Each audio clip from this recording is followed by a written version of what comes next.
sea que podamos el 4 de julio volver a reunirnos. Hermanos, estamos estudiando el libro de Hechos y toca el capítulo 8, en los versículos 4 al 40, y la verdad que es un texto muy, pero muy bonito. Es un texto bisagra, ¿no es cierto? Podemos ver que anteriormente a este pasaje está Esteban, el primer mártir que se relata allí en la Escritura, en Hechos capítulo 7, cómo él dando testimonio muere apedreado, y luego comienza una gran persecución en la iglesia. Dice el libro de los Hechos, capítulo 8, versículo 1, dice que Saulo consentía en su muerte, ¿no? Hablando de lo de Esteban que comentábamos recién. Y dice que en aquel día hubo una gran persecución contra la iglesia que estaba en Jerusalén, y todos fueron esparcidos por las tierras de Judea y de Samaria, salvo los apóstoles. Y hombres piadosos llevaron a enterrar a Esteban e hicieron gran llanto sobre él, y Saulo asolaba la iglesia, y entrando casa por casa, arrastraba a hombres y a mujeres y los entregaba en la cárcel. Este es el corolario del pasaje que nos toca estudiar en esta noche, ¿no es cierto? Un momento muy difícil de la iglesia. Sin embargo, es un momento en donde la iglesia está sólida, fuerte, avanzando.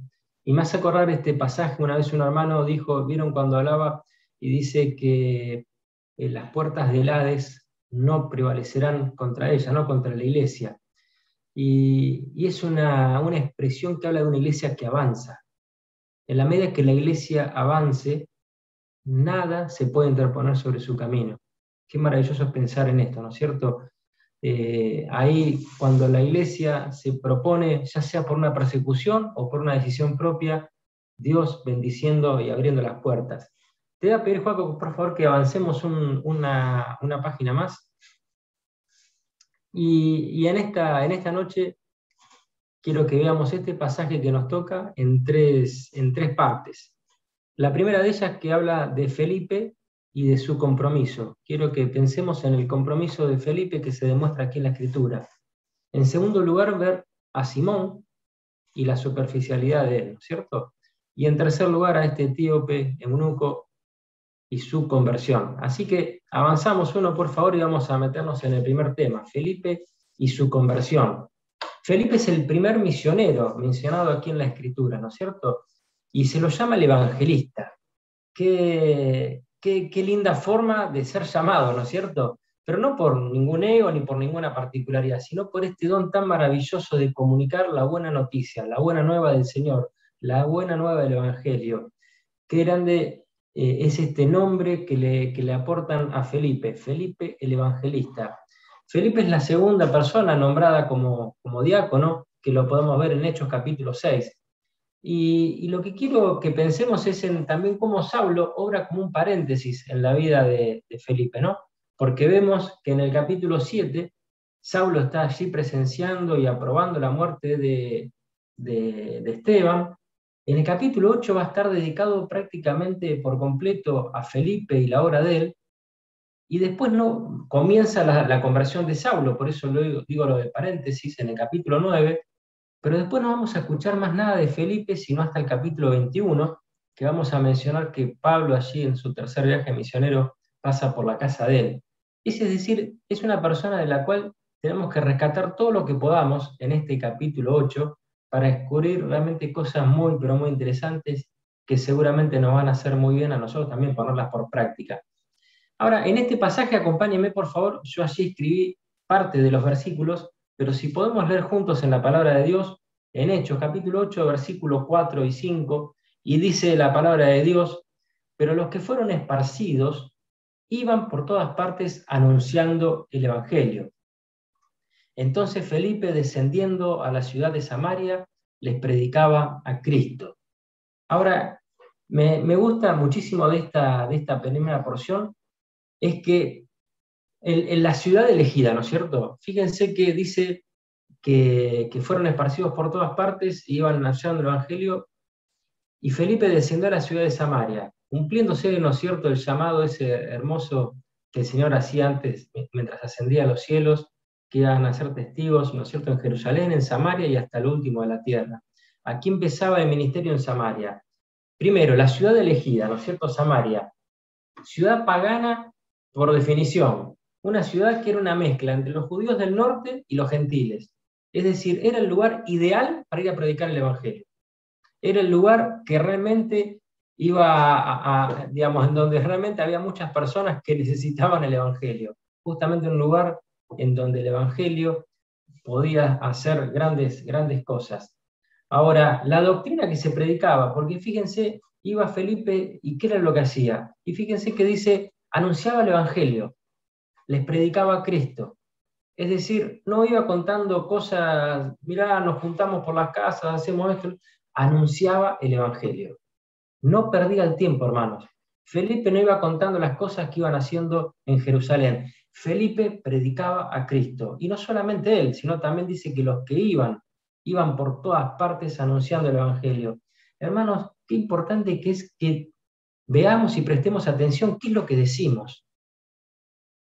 Creo que ya lo he contado con ustedes, pero la primera vez que salí a predicar el Evangelio por la calle, con un grupo de jóvenes allí en Rosario, me acuerdo que era la primera vez, y yo digo, ¿cómo voy a arrancar a hablar del Evangelio? Y tenía vergüenza, tenía temor, no sabía por dónde arrancar, era muy nuevo, digo, ¿qué voy a decir? Y me acuerdo que fui con un joven, que me queda grabado hasta el día de hoy, que a la primera persona que encontramos le dijo, ¿sabías que Dios te ama? Y allí empezó a hablar del Evangelio. La persona con la que nos encontramos, imagínense, estaba esperando el colectivo, no sé, en ese momento no había celulares, en mi juventud, así que no tenía posibilidad de estar, digamos, muy ocupado en otras cosas, simplemente viendo cómo pasaban los autos, pero esta persona fue directamente y le dio ese mensaje extraordinario. Y hermano, me queda grabado hasta el día de hoy cómo esa persona escuchó el Evangelio y prácticamente fue choqueada por este mensaje, Dios te ama. En un mundo tan violento, en un mundo tan raro, en un mundo tan cada día más patas para arriba, que volvamos a decirle a la gente que Dios le ama. Verdaderamente, hermanos, el mensaje del Evangelio es muy sencillo. Cuando yo conocí al Señor, había escuchado tantas veces del Evangelio, allí en la iglesia católica donde me congregaba. Sin embargo, nunca había sido tan sencillo como la noche que conocí al Señor. Comprender que era pecador, que me tenía que arrepentir y que Jesús había hecho todo. Hermanos, no tenemos que ser teólogos, tenemos que ser obedientes y predicar el Evangelio clarito como es, que Jesús murió por nosotros, por nuestros pecados, y que debemos arrepentirnos. Y que a partir de allí, el Señor entra en nuestra vida y nos perdona y nos limpia de todo pecado. Y esto es lo que hacía Felipe y todas las personas que salían. La doctrina era el Evangelio. Ahora las pruebas, porque también podemos ver, ¿no es cierto?, como dice allí la palabra de Dios, dice que la gente escuchaba atentamente las cosas que decía Felipe, oyendo y viendo las señales que él hacía. Y en cuarto lugar, vemos la aceptación, que nos da el pie para los versículos que siguen. Dice el versículo 6, dice, y la gente estaba unánime y escuchaba atentamente las cosas que decía Felipe, oyendo y viendo las señales que hacía, porque de muchos que tenían espíritus inmundos salían estos dando grandes voces, y muchos paralíticos y cojos eran sanados, así que había gran gozo en aquella ciudad. Es maravilloso esto, ¿no es cierto? Había gran gozo en aquella ciudad. Felipe, yo creo que Dios está siempre, ¿no?, en todos los detalles. Creo que uno, por más que sea muy organizado, muy planificador, hermanos, Dios está por encima de todas las cosas. Y yo comento esto simplemente es ¿por qué no? ¿Por qué puede ser que no, no? Pero Felipe era un judío griego. Y probablemente si él hubiera sido un judío nativo, a los samaritanos no les hubiera caído tan bien. Ustedes saben muy bien la rivalidad que había entre judíos y samaritanos. Lo podemos ver por las otras escrituras y por toda la historia bíblica. Y este hombre era un judío, un griego, un judío de ascendencia griega. Y probablemente eso haya sido algo que haya permitido que llegara con más simpatía dentro de los samaritanos. No lo dice la Biblia, ¿no? Pero me hace pensar en que Dios no hace nada al azar. Y probablemente mucho, o no sé, a lo mejor en la situación de él decía, uy, ¿por qué no soy judío? ¿Por qué no soy originario 100%? Y sin embargo Dios iba a usar de eso probablemente para que en Samaria llegara con mejor ánimo. Había llevado un gran gozo en aquella ciudad.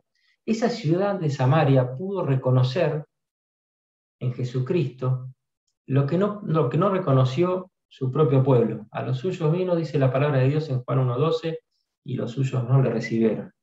Sin embargo, vemos que estos samaritanos reciben, y como podemos leer también en Juan 4:42, cuando se acuerdan la mujer samaritana, cuando Jesús habla allí, y dice, sabemos verdaderamente que este es el Salvador del mundo, el Cristo. Qué lindo, hermanos, lo que pasó en aquel lugar. El compromiso de Felipe.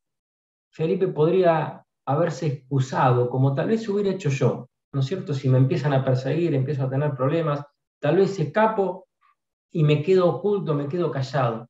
No fue lo que pasó, hermanos, con la iglesia y con Felipe en este lugar. Y me gusta el compromiso. Por eso quiero destacar en estos primeros versículos, en esta primera parte del capítulo 8 de este libro de Hechos, el compromiso de Felipe. Hermanos, que las pruebas, que las dificultades, contaba y recién decía Franco acerca de la libertad que tenemos de poder abrir la escritura.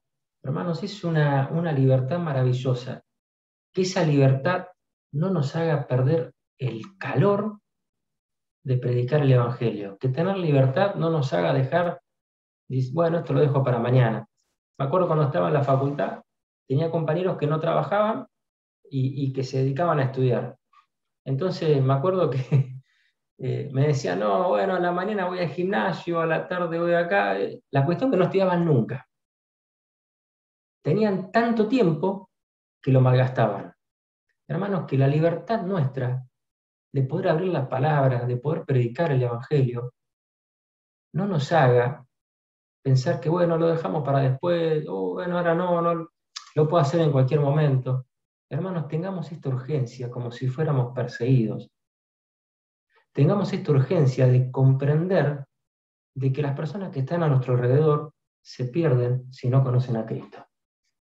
Que el Señor nos dé esta pasión, el Señor nos dé este entendimiento para poder hablarle a todas las personas que nos rodean y poder tener este mismo compromiso que vemos en Felipe y que realmente fue de tanta bendición allí en la ciudad de Samaria. Pasamos uno más, por favor, Paco, y vamos a la segunda parte de este estudio, que es Simón y su engaño. Y aquí es un texto un poquito más largo. Vamos a ir leyéndolo de a poquito. Pero, en primer lugar, quiero refrescar un pasaje de la Escritura, que lo vemos narrado en 3 de los Evangelios, pero simplemente por leerlo desde uno, en Marcos, capítulo 4, versículo 18, recordarán ustedes la explicación de la parábola del sembrador, ¿no? Y entonces, en la explicación va a decir el Señor Jesucristo, estos son los que fueron sembrados entre espinos. Recordarán, ¿no es cierto?, que el sembrador salió a sembrar y cayó semilla junto al camino, en buena tierra, en las rocas, y una parte cayó en los espinos. Y los que caen entre los espinos, dice, son los que oyen la palabra, pero los afanes de este siglo y el engaño de las riquezas y las codicias de otras cosas entran y ahogan la palabra y se hace infructuosa. Con esto en la cabeza, leamos por favor los primeros versículos, los primeros 3 versículos, del 9 al 11. Dice este libro de Hechos, capítulo 8, versículo 9, dice, pero había un hombre llamado Simón, que antes ejercía la magia en aquella ciudad, y había engañado a la gente de Samaria, haciéndose pasar por algún grande. Dice que a este oían atentamente todos, desde el más pequeño hasta el más grande, diciendo, este es el gran poder de Dios. Y le estaban atentos porque con sus artes mágicas les había engañado mucho tiempo. Entonces, en primer lugar, yo pongo ahí como título engaño, ¿no? Fíjense que este engaño tan, a ver, no sé si es la palabra correcta, ¿no?, pero tan parecido tal vez a lo que podían llegar a ver en el lugar de Dios, y lo digo con mucho respeto esto, ¿no?, porque es como los magos de Egipto, ¿no es cierto?, que de alguna forma imitaban a lo que hacía Dios. Fíjense que había engañado a la gente de tal manera que hasta el punto que la palabra de Dios dice que la gente decía que este era el gran poder de Dios. Probablemente ni siquiera haciendo referencia al Dios vivo y verdadero. Pero la gente estaba siendo engañada. Y no solamente estaba siendo engañada por un tiempo, no es que fue una vez, dice la palabra de Dios que por mucho tiempo. Queridos hermanos, qué barbaridad, ¿no es cierto?, lo que estaba pasando aquí con la gente de Samaria. Estaban viviendo una realidad que no era, y ellos sentían la paz y la tranquilidad de que estaban en una cosa correcta. Ahora, si leemos lo que pasó en el versículo 12 al 13, vamos a ver la gracia y la verdad. Dice la palabra de Dios, pero cuando creyeron a Felipe, que anunciaba el evangelio del reino de Dios y el nombre de Jesucristo, se bautizaban hombres y mujeres. Y también creyó Simón mismo, y habiéndose bautizado estaba siempre con Felipe, y viendo las señales y grandes milagros que se hacían, estaba atónito. La gracia y la verdad. Una región engañada durante tanto tiempo, con una mentira tan grande. La gracia de Dios pudo hacer que la verdad llegara a esa región y el pueblo pudiera conocer la salvación. Hermanos, qué grande que es esto, ¿no? No sé si a ustedes les pasan, pero a mí a veces me pasa, me pongo a mirar a mi alrededor y digo, qué perdido que está todo, qué corrompido, qué torcido. Y no me pasa de pensar como tal vez fue con Jonás, ¿no? Que cuando fue enviado a Nínive, Jonás dice, yo sabía que se iban a arrepentir, pero él no quería, porque era un pueblo que estaba en gran maldad, ¿no es cierto? Y a mí me pasa a veces que yo realmente me gustaría que tantas personas pudieran conocer del Señor, y lo veo tan difícil, están tan engañadas, tan torcidas las cosas. Sin embargo, la gracia fue tan grande que aún estando en un engaño, digamos, tan tremendo, las personas de ese lugar pudieron conocer el Evangelio. Ahora, fíjense que habla ya, menciona a Simón, ¿no es cierto? Y dicen que Simón acompañaba a Felipe, a donde iba. Y hay una frase que leí en un comentario hablando acerca de esto de Simón, que creo que es muy interesante lo que dice, desaprender lo malo es aún más difícil que aprender lo bueno. Al parecer leemos este pasaje así solo, hasta aquí nomás, y podríamos decir, che, mirá Simón, qué bien, cómo no solo, digamos, ahora creyó, se bautizó, sino que está pegado a Felipe. Tenía ganas de aprender lo bueno, pero tenía ganas de desaprender lo malo también. Y ahí tenemos que pensar, hermanos, en los hábitos, que tal vez, aunque tengamos muy buenas intenciones, tal vez tenemos hábitos que no van compatibles, no van de la mano con las intenciones que tenemos. Que pensemos, tal vez, si no hay algo así en nuestra vida. En tercer lugar, el acompañamiento y el llamado, ¿no?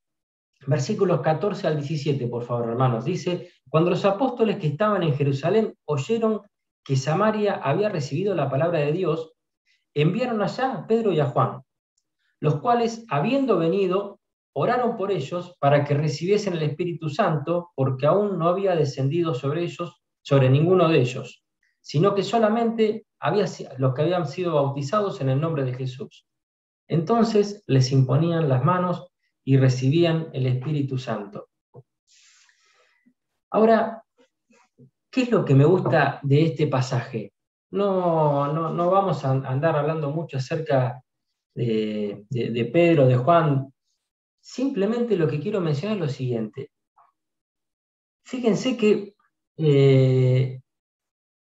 digamos, la iglesia que está en Jerusalén reciben, dice, la noticia de que los de Samaria habían recibido la palabra de Dios.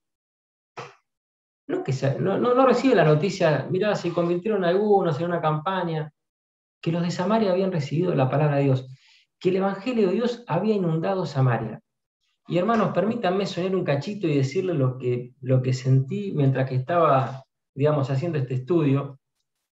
Fíjense, hermanos, imagínense si, no sé, escuchamos la noticia de que, por decir una localidad, ¿no es cierto?, San Nicolás, de la provincia de Buenos Aires. Imagínense que escuchamos la noticia de que San Nicolás se llenó del Evangelio de Dios.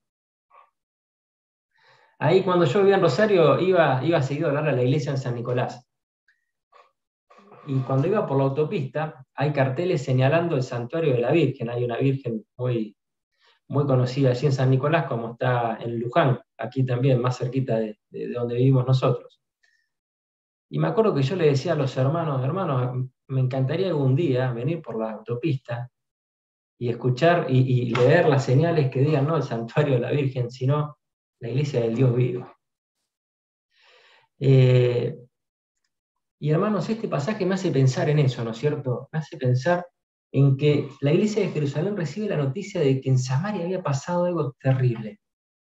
Que Felipe y los hermanos que fueron allá hablaron del Evangelio y todos los samaritanos estaban creyendo en el Señor, estaban siendo bautizados, ¿no es cierto? Lo leímos allí en la palabra de Dios, dice que cuando los apóstoles que estaban en Jerusalén oyeron que Samaria había recibido la palabra de Dios, enviaron allí a Pedro y a Juan.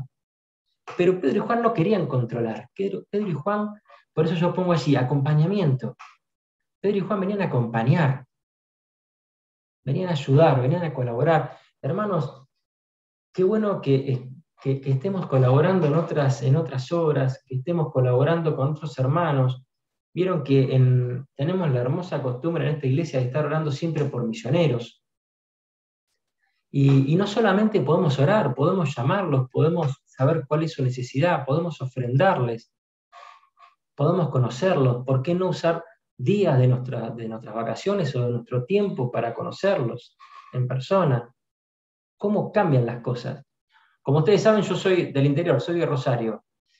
Y laboralmente la empresa tiene todas las personas aquí en Buenos Aires. Me acuerdo cómo cambiaba la situación cada vez que yo venía a Buenos Aires para resolver determinados temas. Por teléfono no me daban bolilla. A la distancia no pasaba nada. Pero a veces me tocaba venir a Buenos Aires y rápidamente arreglaba las situaciones.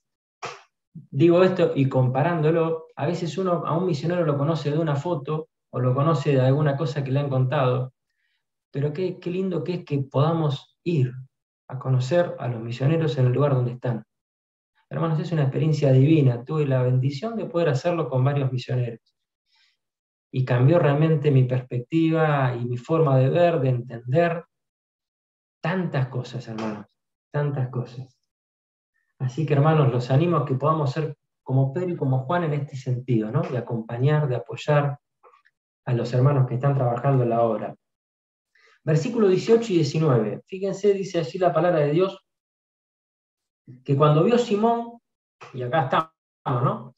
Que por la imposición de las manos de los apóstoles se daba el Espíritu Santo, ahí está, en la semilla que cayó entre espinos. Les ofreció dinero, diciendo, dadme también a mí este poder, para que cualquiera a quien yo impusiere las manos reciba el Espíritu Santo. Qué bárbaro, ¿no? El engaño, la falsedad, la avaricia, el ahogo de este mundo. Cualquiera a quien yo quisiere. Qué arrogancia, ¿no? Qué arrogancia. La palabra de Dios dice imperiosamente, id por todo el mundo y predicar el Evangelio. No es a quien yo quiera, es a todo el mundo. Primer error. Ahora, en segundo lugar, les ofrece dinero para algo que es gratuito, que es por gracia. Queridos hermanos, el mensaje es a todo el mundo, no a quien queremos. No cometamos este error de Simón. No podemos elegir a quién le predicamos y a quién no. Y en segundo lugar, el gran error ahí de Simón, pensar que con dinero podía comprar lo que Dios da por gracia. Y entonces viene el quinto punto, que es el versículo 20, que dice, entonces Pedro le dijo, tu dinero perezca contigo porque has pensado que el don de Dios se obtiene con dinero. No tienes tu parte ni suerte en este asunto porque tu corazón no es recto delante de Dios. Y leemos por favor los versículos que siguen. Y dice, arrepiéntete pues de esta tu maldad y ruega a Dios si quizá te sea perdonado el pensamiento de tu corazón, porque en hiel de amargura y en prisión de maldad veo que estás. Respondiendo entonces Simón dijo, rogad vosotros por mí al Señor, para que nada de esto que habéis dicho venga sobre mí. Falsedad y miedo, el título que le pongo a este párrafo. La falsedad porque verdaderamente Simón no estaba dispuesto a arrepentirse, pero sí tenía miedo de las consecuencias de lo que había hecho. Se dio cuenta que había metido la pata. Se dio cuenta de que lo que había hecho estaba muy mal, pero no estaba dispuesto a orar delante del Señor. Fíjense que Simón dice curiosamente, rueguen ustedes por mí al Señor. Por eso pongo falsedad, porque él no estaba dispuesto a arrepentirse delante del Señor.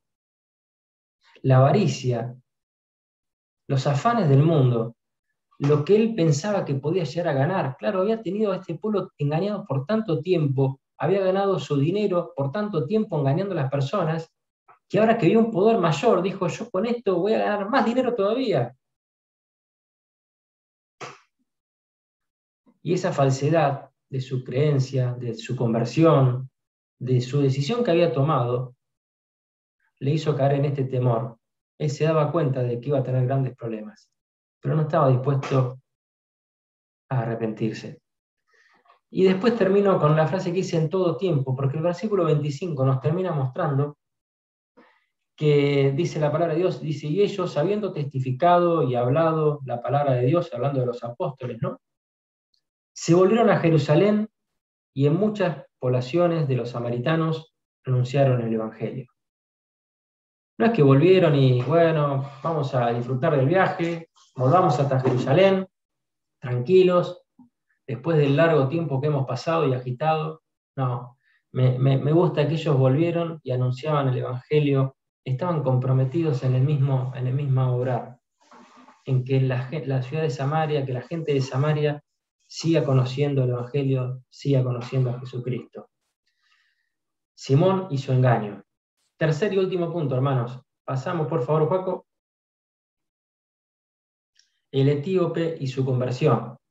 Y me gusta muchísimo esta parte para terminar este capítulo. Dijimos entonces el compromiso de Felipe, el engaño de Simón y la conversión del etíope. Versículos 26 al 28. Leemos juntos este pasaje. Dice que un ángel del Señor habló a Felipe diciendo, levántate y ve hacia el sur por el camino que desciende de Jerusalén a Gaza, el cual es desierto. Entonces él se levantó y fue. Y sucedió que un etíope, eunuco, funcionario de Candace, reina de los etíopes, el cual estaba sobre todos sus tesoros y había venido a Jerusalén para adorar, volvía sentado en su carro y leyendo al profeta Isaías. Ahí yo pongo uno, todos y nada, resumiendo en ese pasaje que hemos leído. En primer lugar, hermanos, porque recordemos, Felipe venía de hablar en Samaria a una multitud. Pero ahora Dios va a buscar a uno.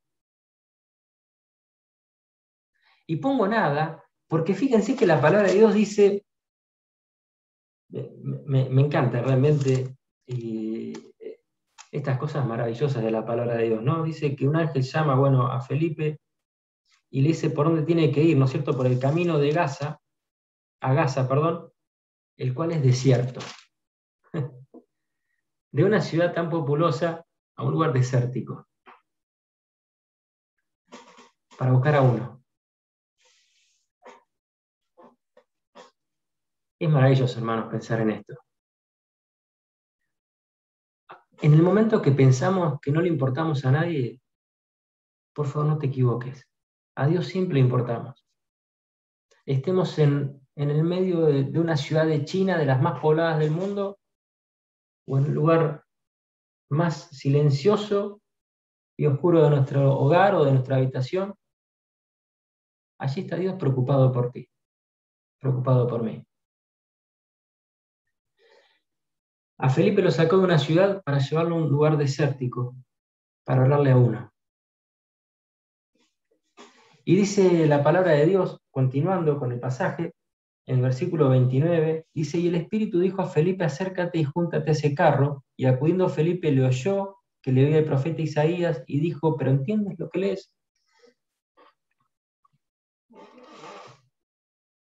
Fíjense que la orden del Señor fue que se fuera a ese lugar, y después que se juntara ese carro. Ya después no hubo más mandatos del Señor a Felipe. Felipe sabía lo que tenía que hacer.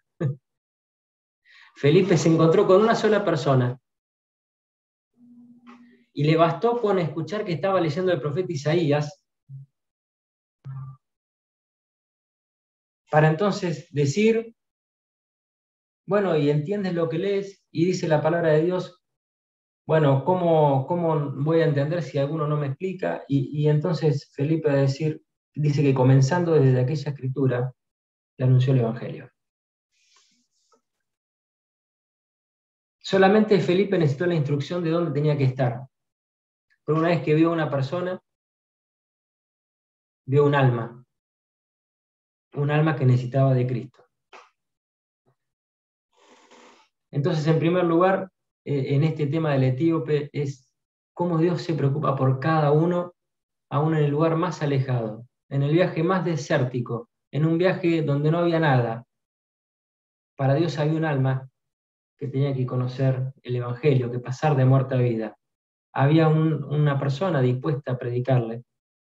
Pero para terminar, hermanos, con este estudio y no extendernos más en el tiempo, quiero ir a los últimos pasajes de este capítulo, versículo 39 al 40.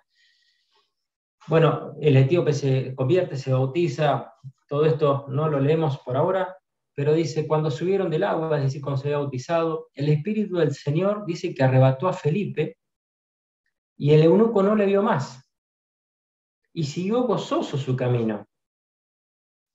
Pero Felipe se encontró en Azoto y pasando anunciaba el Evangelio en todas las ciudades hasta que llegó a Cesarea.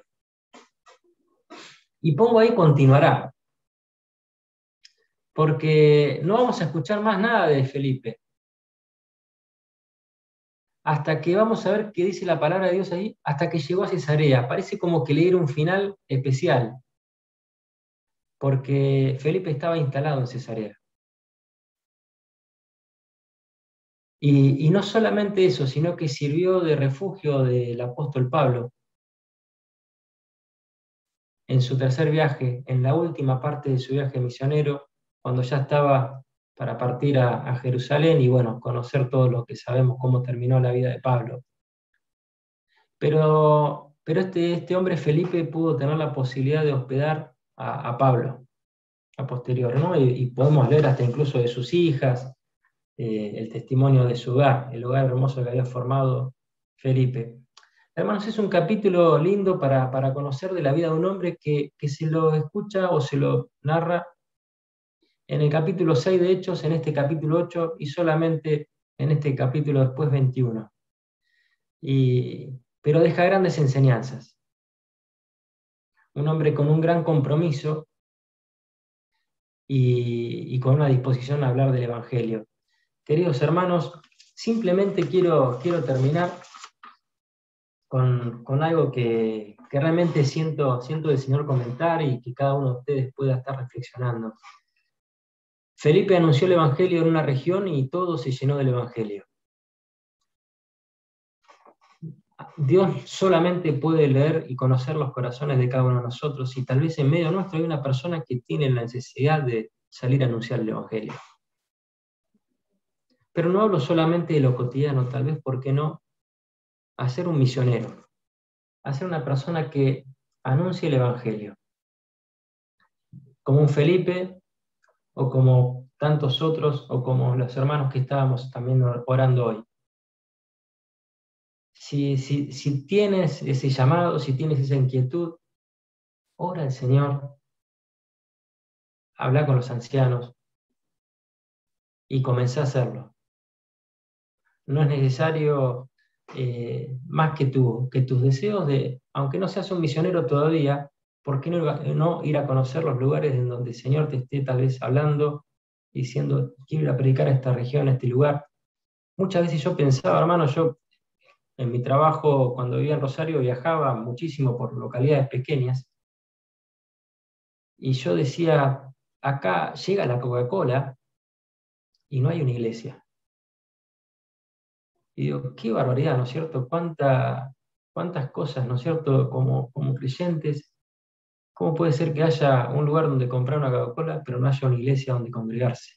En lugares, en ciudades tan pequeñas. Queridos hermanos, a los jóvenes o a los no tan jóvenes, si hay alguno que tiene ese deseo, ora al Señor. El Señor necesita. Dice, rogad pues al Señor que envíe obreros a su mies. Así que oramos por esta situación. Queridos hermanos, que Dios bendiga su palabra. Gracias porque al Señor que podemos abrir este santo libro, leerlo, estudiarlo, meditarlo, y que el Señor hable a cada uno de nuestros corazones. Dios los bendiga, hermanos. 10.000 ojos hoy han visto tu poder, el milagro de una multiplicación. Hoy tus manos han saciado toda mi necesidad, pero mi alma anhela más de tu presencia. No quiero ser de los 5.000 que disfrutan del milagro. Prefiero ser de los 12 que recogen los pedazos y pasar la noche en vela, juntos sobre un mar de seda, conversar con el Maestro hasta el alba. Sé que hay 12 cestas más de provisión, y tus ojos aún me miran con amor. Yo no quiero regresar como aquella multitud. Déjame ser un discípulo, Señor. Oh, no quiero ser de los 5.000 que disfrutan del milagro. Prefiero ser de los 12 que recogen los pedazos y pasar la noche en vela, juntos sobre un mar de seda, conversar con el Maestro hasta el alba.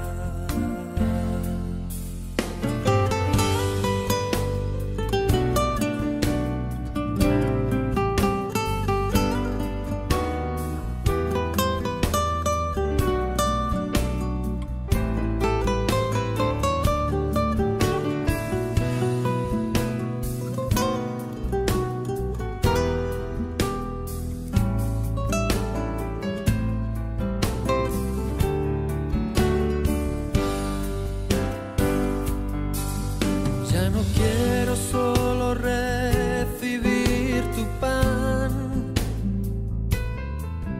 mi alma quiere conocerte de verdad,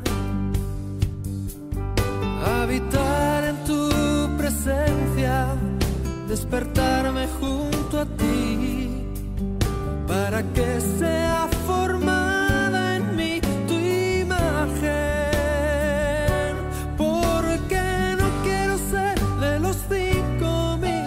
Disfrutan del milagro.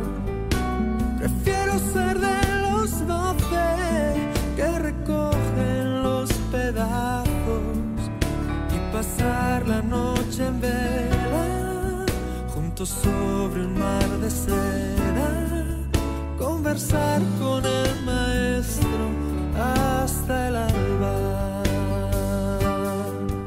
Conversar con el maestro hasta el alba. Conversar con el maestro